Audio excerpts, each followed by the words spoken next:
UP में अपराधियों और माफिया के खिलाफ नॉन स्टॉप एक्शन जारी है। कार्रवाई की जद में इस बार फर्रुखाबाद के सफेदपोश माफिया अनुपम दुबे, जिनके आलीशान होटल पर बुलडोजर चल रहा है। करीब 40 मुकदमों में आरोपी और गैंगस्टर अनुपम दुबे यूपी पुलिस की उस लिस्ट में शामिल है जिसमें यूपी के 61 मोस्ट वांटेड माफिया का नाम है। अब इसी माफिया के आलीशान होटल पर बुलडोजर दहाड़ रहा है।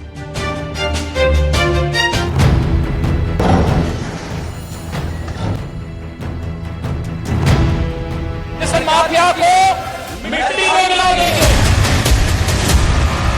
जो गर्मी दिखा रहे थे उस समय, गर्मी सबकी शांत हो गई होगी। उपचार मेरे पास है और वह है जेसीबी और बुलडोजर। एक हाथ में विकास की छड़ी और दूसरे हाथ में बुलडोजर का स्टीयरिंग, दोनों एक साथ चलते हैं। यूपी पुलिस की मोस्ट वांटेड वाली लिस्ट।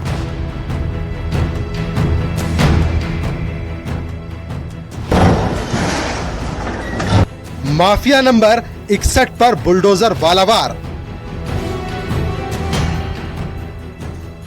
बुलडोजर की धमक और टेंशन में नेताजी। काली कमाई की बुलंद इमारत जमींदोज हो रही है।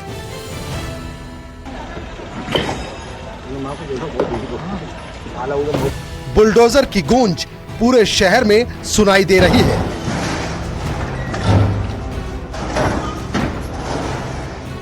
काली कमाई के आशियाने आए बुलडोजर के निशाने।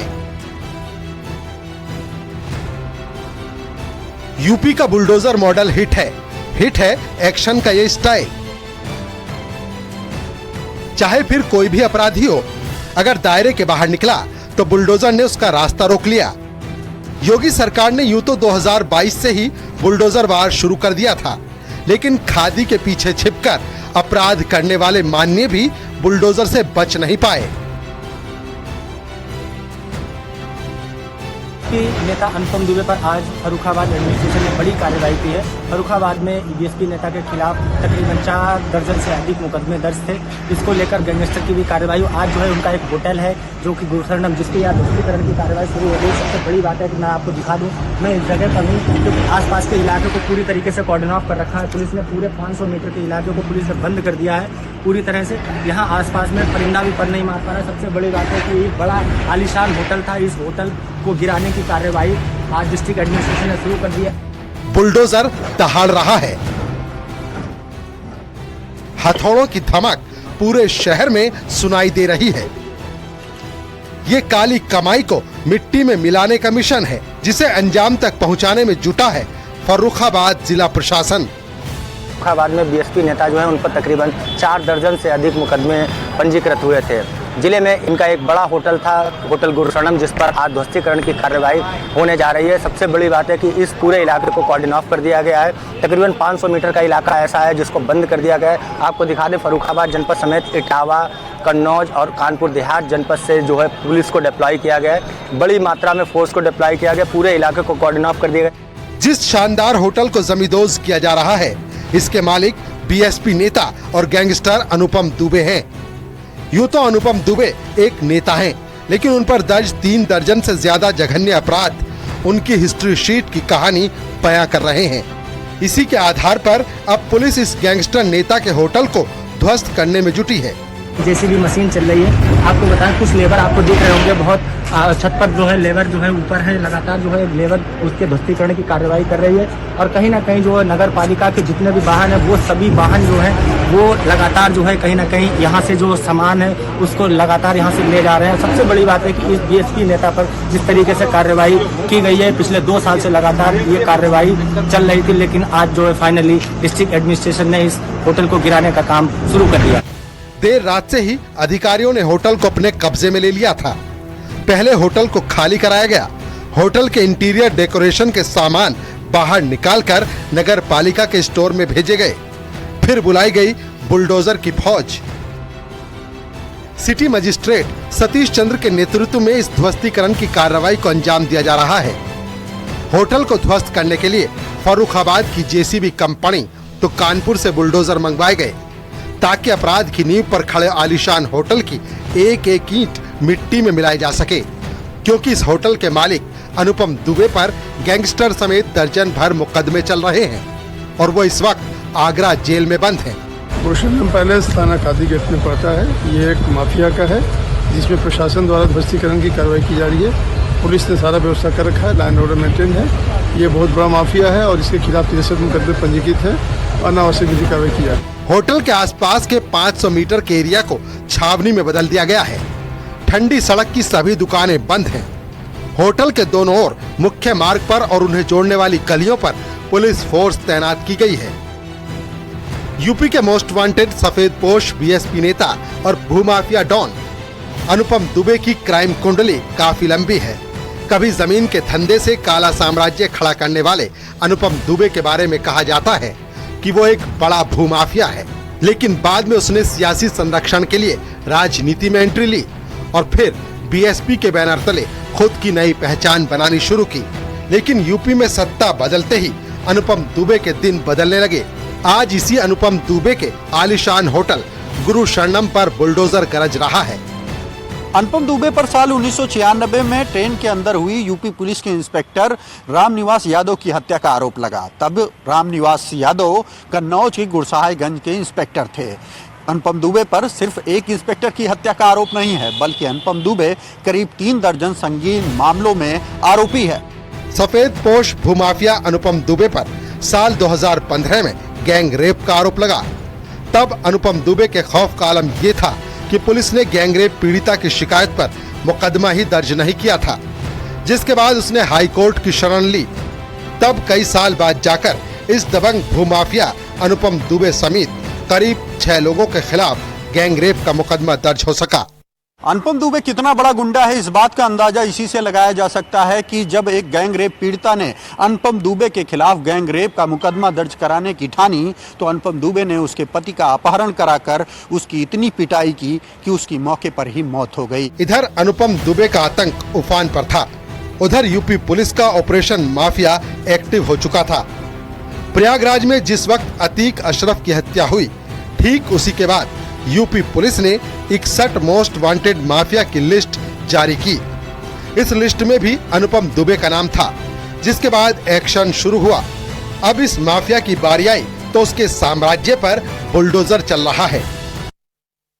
शरणम पैलेस के ध्वस्तीकरण की कार्रवाई चल रही थी, जिसमें संबंधित पक्ष ने ये बताया कि आज इस पे हाई कोर्ट के द्वारा सुनवाई के दौरान स्टे दे दिया गया है, बट ऐसा कोई स्थगन आदेश कार्यालय को प्राप्त नहीं हुआ है। इसके कारण से ध्वस्तीकरण की कार्रवाई लगातार जारी है। अनुपम दुबे के साम्राज्य पर बुलडोजर वार के साथ ही साफ हो गया कि यूपी पुलिस का अभियान अभी रुका नहीं है, बल्कि यूपी पुलिस की लिस्ट के मोस्ट वांटेड अपराधियों पर नॉन स्टॉप एक्शन जारी है। Bureau report, news 18। फर्रुखाबाद की तरह ही फतेहपुर में भी बुलडोजर चला है। वहां तालाब की जमीन कब्जाई गई थी, तो फतेहपुर में भूमाफिया ने कब्रिस्तान ही कब्जा लिया। कब्रिस्तान की जमीन पर बने अवैध मकानों पर बुलडोजर चला है। फतेहपुर प्रशासन ने बुलडोजर चलाकर 27 अवैध मकानों को जमींदोज कर दिया और इसके साथ ही प्रशासन ने 12 बीघा जगह भी खाली कराई। कोर्ट के आदेश पर राजस्व टीम और पुलिस ने सदर तहसील के गाजीपुर कस्बे में ये कार्रवाई की। बताया जा रहा है कि जिन लोगों पर एक्शन हुआ है उनको पहले कब्जा हटाने के लिए नोटिस दिया गया था और आज प्रशासन ने बड़ी कार्रवाई की।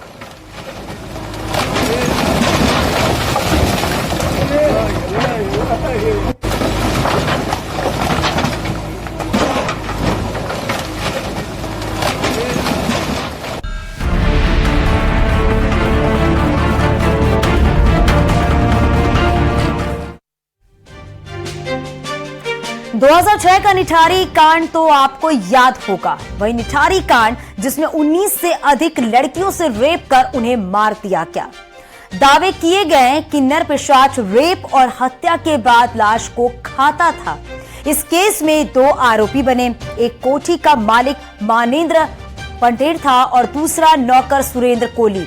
दोनों को फांसी की सजा सुनाई गई थी। तारीखें गिनी जा रही थी कि कब फांसी होगी, लेकिन अब इलाहाबाद हाई कोर्ट ने दोनों की फांसी की सजा रद्द कर दी है। पंठेर सभी मामलों में बरी हो गया है। सवाल उठता है, क्या आरुषि हत्याकांड की तरह इस केस में भी कोई कातिल नहीं? क्या किसी ने उन लड़कियों को नहीं मारा? अगर हाँ तो किसने? लेकिन पंठेर तो बरी हो गया और कोली भी कई मामलों में राहत पा चुका है।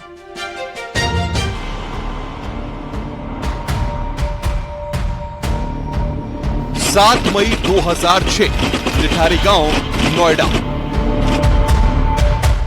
कोठी नंबर D5 में एक लड़की काम मांगने के लिए अंदर दाखिल हुई।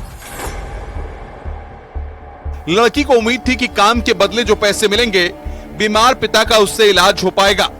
लेकिन वो लड़की घर में मौजूद नरपिशाच के खूंखार इरादों से पूरी तरह अनजान थी। लड़की कोठी के अंदर दाखिल तो हो गई, लेकिन वापस नहीं लौटी। पहर बीता, दिन बीता, रात भी बीत गई। अब परिवार ने लड़की की खोज तलाश शुरू की, लेकिन कोई सुराग नहीं लगा। लिहाजा पिता पुलिस के पास पहुंचा और कोठी के अंदर रहने वाले मुनिंदर सिंह पंठेर और नौकर सुरेंद्र कोली की पूरी कहानी बताई। 29 दिसंबर 2006, थाना सेक्टर 20, नोएडा। पुलिस की एक टीम कोठी नंबर D5 पर छापेमारी की तैयारी कर रही थी। तभी खुफिया इनपुट मिला कि एक नहीं, दो नहीं, 10 नहीं, तमाम लड़कियां इस इलाके से मिस्टीरियस तरीके से अब तक गायब हो चुकी हैं। सवाल ये था कि ये लड़कियां कहां गईं? इन सभी सवालों के जवाब छुपे थे कोठी नंबर D5 के अंदर। चश्मदीद आज भी उस खौफनाक सुबह को भूल नहीं पाए हैं। दुपट्टा पिको कराने गई थी, उधर से आ रही थी तो बोला ज्योति कपड़े लेके जा, तो वो कपड़े लेके बहाने लड़के को बुला लिया और क्या कहते कि अंदर मार दिया। सुबह तक ढूंढती रही, मिला नहीं। 10 बार गई, यहीं गेटी पे दोनों खड़े, हमको देखा बाजी करे नहीं, मैं तो गेट पे खड़ा हूँ और बहुत देर से, यहाँ तो मेरे को दिखी नहीं, ऐसे बोला। हाँ, तो कैसे शिनाख्त हुई बच्ची की कि बच्ची अंदर मिली थी, बॉडी मिली थी? सर मिले थे, कपड़े मिले थे, लड़की के कपड़े मिले, सर मिला और क्या कहते कि पायल के कपड़े ढूंढने पुलिस आई थी। तो उसके बाद पुलिस चली गई। उसके बाद हमारा लड़का, हमारा घर वाला इसके घर के अंदर कूद के खोला। जिस लड़की के पिता की शिकायत पर पुलिस छापेमारी कर रही थी, वो लड़की बिजनेसमैन मुनिंदर सिंह पंठेर के घर में काम करती थी। मुनिंदर नोएडा सेक्टर 31 के बंगले D5 में रहता था। शिकायत के बाद दिसंबर 2006 में पुलिस ने जांच शुरू की। जांच में पुलिस को पंठेर के फ्लैट के आसपास नालों में 19 बच्चों और महिलाओं के कंकाल मिले। देखते ही देखते पूरे देश में हड़कंप मच गया। हर किसी की जुबान पर निठारी के नरपिशाच की कहानी थी। तो मैम वहीं D5 कोठी निठारी के बाहर मौजूद है। आपको बता दें, इस पूरे प्रकरण में 134 दिन से ज्यादा सुनवाई हुई थी और इसके बाद फैसला सुरक्षित कर लिया था। आज अहम फैसला सुनाया गया है। उस फैसले में साक्ष्यों के अभाव में इन दोनों की फांसी की सजा पर रोक लगाई है। केयर टेकर सुरेंद्र कोली के 10 से ज्यादा मामले और इसके अलावा जो दूसरा आरोपी है मुनिंदर पंठेर, उसके 3 से ज्यादा मामले में CBI कोर्ट ने फांसी की सजा सुनाई थी। लेकिन अब इस पूरे प्रकरण में आपको बता दें, इलाहाबाद हाईकोर्ट ने फांसी की सजा पर रोक लगा दिया है। और ये जो आप तस्वीरें देख पा रहे हैं, हम इस समय नोएडा के निठारी में ही मौजूद हैं। यही D5 कोठी है जहां पर वो विभत्स घटना हुई थी जिसने पूरे देश को हिला दिया था। मुनिंदर सिंह मूल रूप से पंजाब का रहने वाला था। साल 2000 में उसने एक कोठी खरीदी थी। 2003 तक फैमिली भी साथ रही। इसके बाद मुनिंदर छोड़कर बाकी लोग पंजाब शिफ्ट हो गए। मुनिंदर घर में अकेला रहता था। इसी दौरान और यहाँ पे छोटे से ब्रेक के लिए